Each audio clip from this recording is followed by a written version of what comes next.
Ang phone mo. Teka. Rafik! Oy, Firat! Auntie? Firat, nasan ka ba?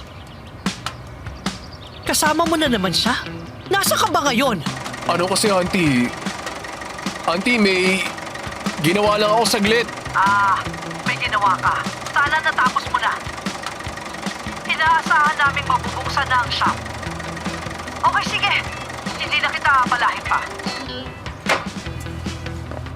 Andi naman. Akala ko ba tapos na siya sa babaeng yon? Ha? Nakalimutan na niya ang shop. Magkasama silang dalawa ngayon. Sultan, alam mo ba kung anong una naisip ko nung nakita ko sila?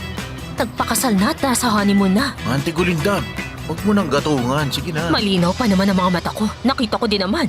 Ang saya nila magkasama nakasakay sa hayloft. Oh, tanda mo pa nung isang gabi. Sabi niya, isa lang ang gusto niyang pakasalan. Tapos kinabukasan nagpakasal silang dalawa. Yung lalaki, disenteng tao. Yung girl, famous. Yung doktor naman nagkahabol sa kanila kaya naman nagtatago sila dun sa hayloft. Oh, bakit naman napunta na dyan ang kwento mo, Auntie Gulindam? Auntie Gulindam, ano ba yung bibig mo? Tigil mo. Tingnan natin pagbalik nila. Makikita nila kung paano ako maging masaya.